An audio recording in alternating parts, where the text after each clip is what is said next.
हो साहिब जनता का वोट चुराना माफ करने के काबिल नहीं है।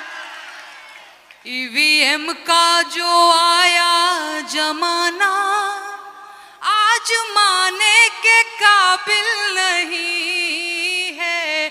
साहिब जनता का वोट चुराना गाइए ना माफ करने के काबिल नहीं है।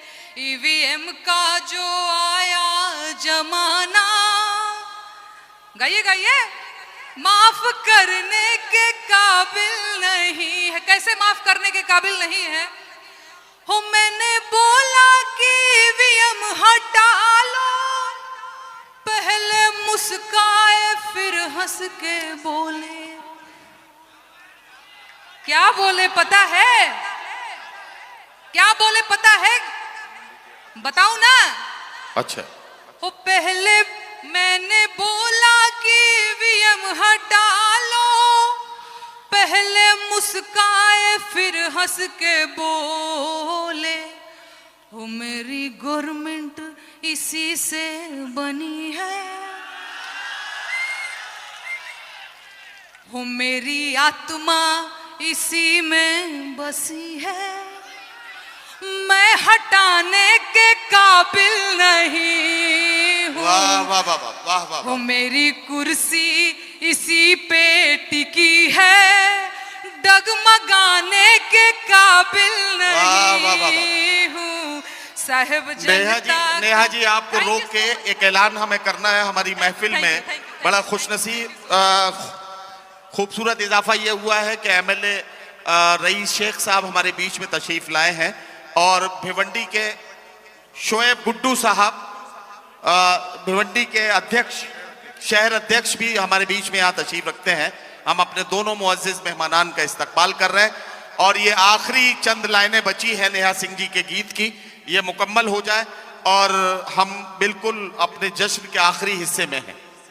हो मैंने माना कि एमपी तुम जीते, छत्तीसगढ़ भी जीते सूभीते, मैंने बढ़िया से जीत गए मान लिया चलो। हो मैंने माना कि एमपी तुम जीते, छत्तीसगढ़ भी जीते सूभीते, बाकी हरियाणा यूं जीत जाना चुप लगाने के काबिल नहीं है। महाराष्ट्र में फूल खिल जाना चुप लगाने के काबिल नहीं है। महाराष्ट्र में फूल खिल जाना ये पचाने के काबिल नहीं है। ईवीएम का जो आया जमाना आज माने के काबिल नहीं है। एक लाइन और गाऊंगी फिर मैं विदा लूंगी आप लोगों से। आखिरी लाइन है, इसको अच्छे से सुन लीजिए। जी जी। यूपी में काबा नहीं, यूपी में काबा तो हो गया यार, 2 बार नहीं। अरे नहीं एक बार हो गया। एक बार और। अच्छा उसका एक बंद पढ़ दीजिए यूपी में काबा का। अरे खत्म रोजगार बा बाबा के सरकार बा, हाथरस के निर्णय जो हद लड़की के परिवार बा।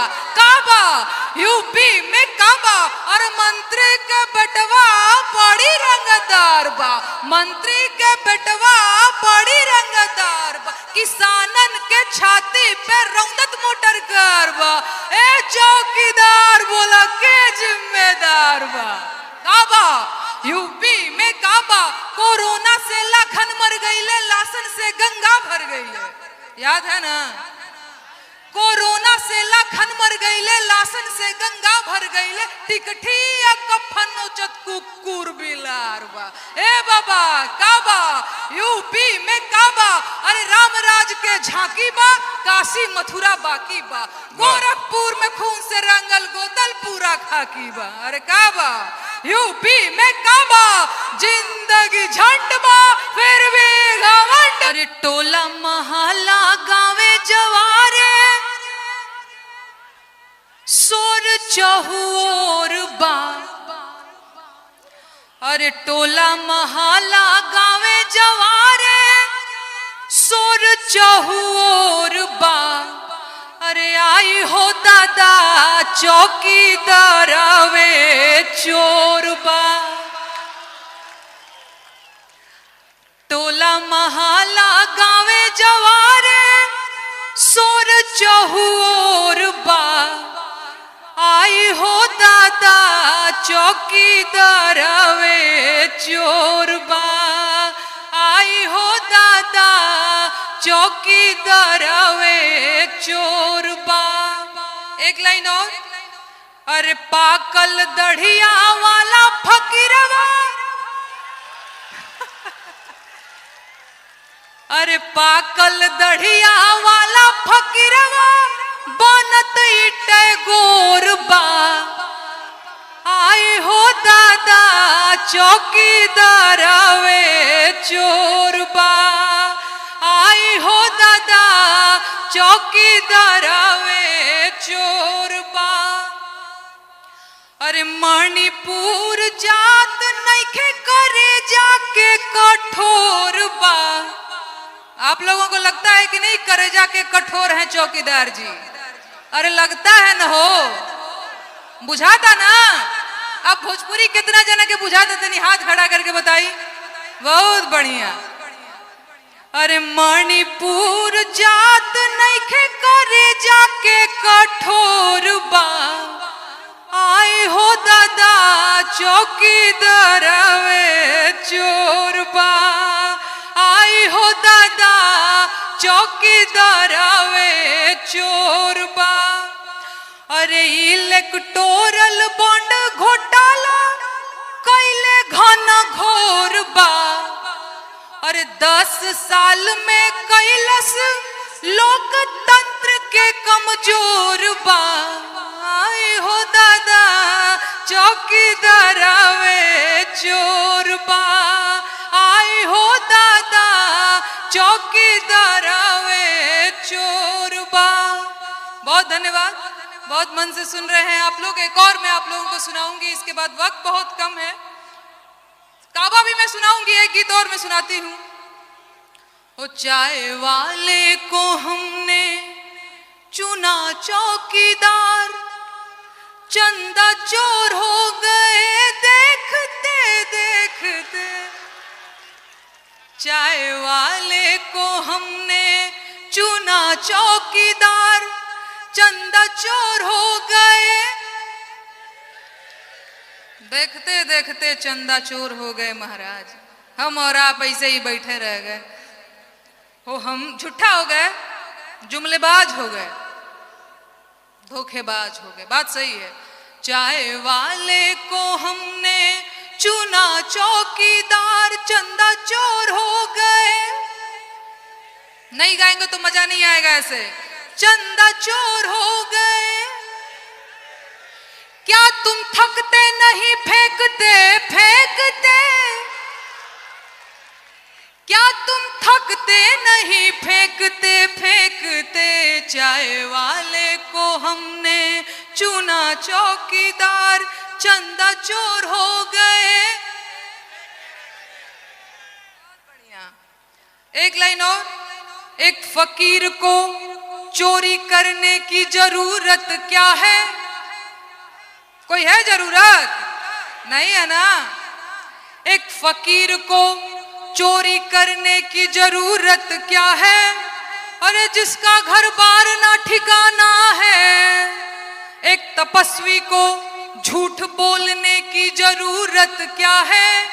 जिसे झोला उठा के चले जाना है।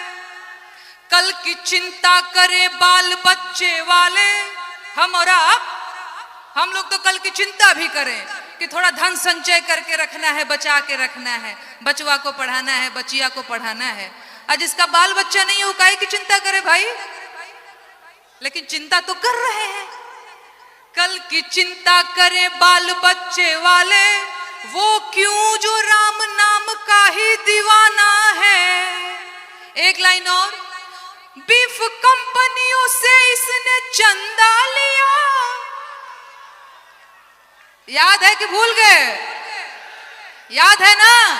क्या किया? कहां से? बहुत बढ़िया। कैसे लिया पता है? बीफ कंपनियों से इसने चंदा लिया, मंदिर में माथा टेकते टेकते चाय वाले को हमने चुना चौकीदार। चंदा चोर हो गए देखते देखते, हमने 14 में जिनको चुना चौकीदार। चंदा चोर हो गए देखते देखते। बहुत धन्यवाद भैया। समय है तो मैं एक और गीत सुनाऊंगी, अदरवाइज मैं बैठ जाती हूँ। बेरोजगार बोला था नहीं? अरे नेहा जी, काबा की फरमाइश ज्यादा लोग कर रहे हैं। काबा भी मैं सुना देती हूँ, एक बेरोजगारी का गीत मैं सुना देती हूँ, इसके बाद मैं ये सब रोजगार वाले हैं, इनका रोजगार वाले हैं। ये बेरोजगारी से इनका कोई मामला नहीं। नहीं, एक बेरोजगारी का गीत मैं अपनी तरफ से सुनाना चाहती हूँ। अरे भीख नहीं हक सरकार मांगिला, भीख नहीं हक सरकार मांगिला, बेरोजगार बानी साहेब रोजगार मांगिला, बेरोजगार बानी साहेब रोजगार मांगिला। नौजवान साथियों के लिए एक लाइन। अरे उम्र आधी आइल भइल जवानिया बेकार, नौकरी कहिया मिली कि आही दादा कहिया मिली, नवहा धुने ले का पार, नौकरी कहिया मिली। पढ़त पढ़त झरी गईले चानी पर के बार, नौकरी कहिया मिली कि आही दादा कहिया मिली, दुलरुआ बबुआ भइले भार, नौकरी कहिया मिली। यूपी में काबा सुनाती हूँ, फिर मैं विदा लेती हूँ।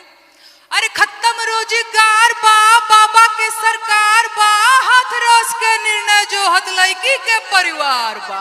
काबा यूपी में काबा, मंत्री के बेटवा बड़ी रंगदार बा, किसानन के छाती पे रंगत मोटर कार बा, ए चौकीदार बोला के जिम्मेदार बा। काबा यूपी में काबा, कोरोना से लाखन मर गईले, लाशन से गंगा भर गईले, कोरोना से लाखन मर गईले, लाशन से गंगा भर गईले, टिकठिया कफन नोचत कुकुर बिलार बा।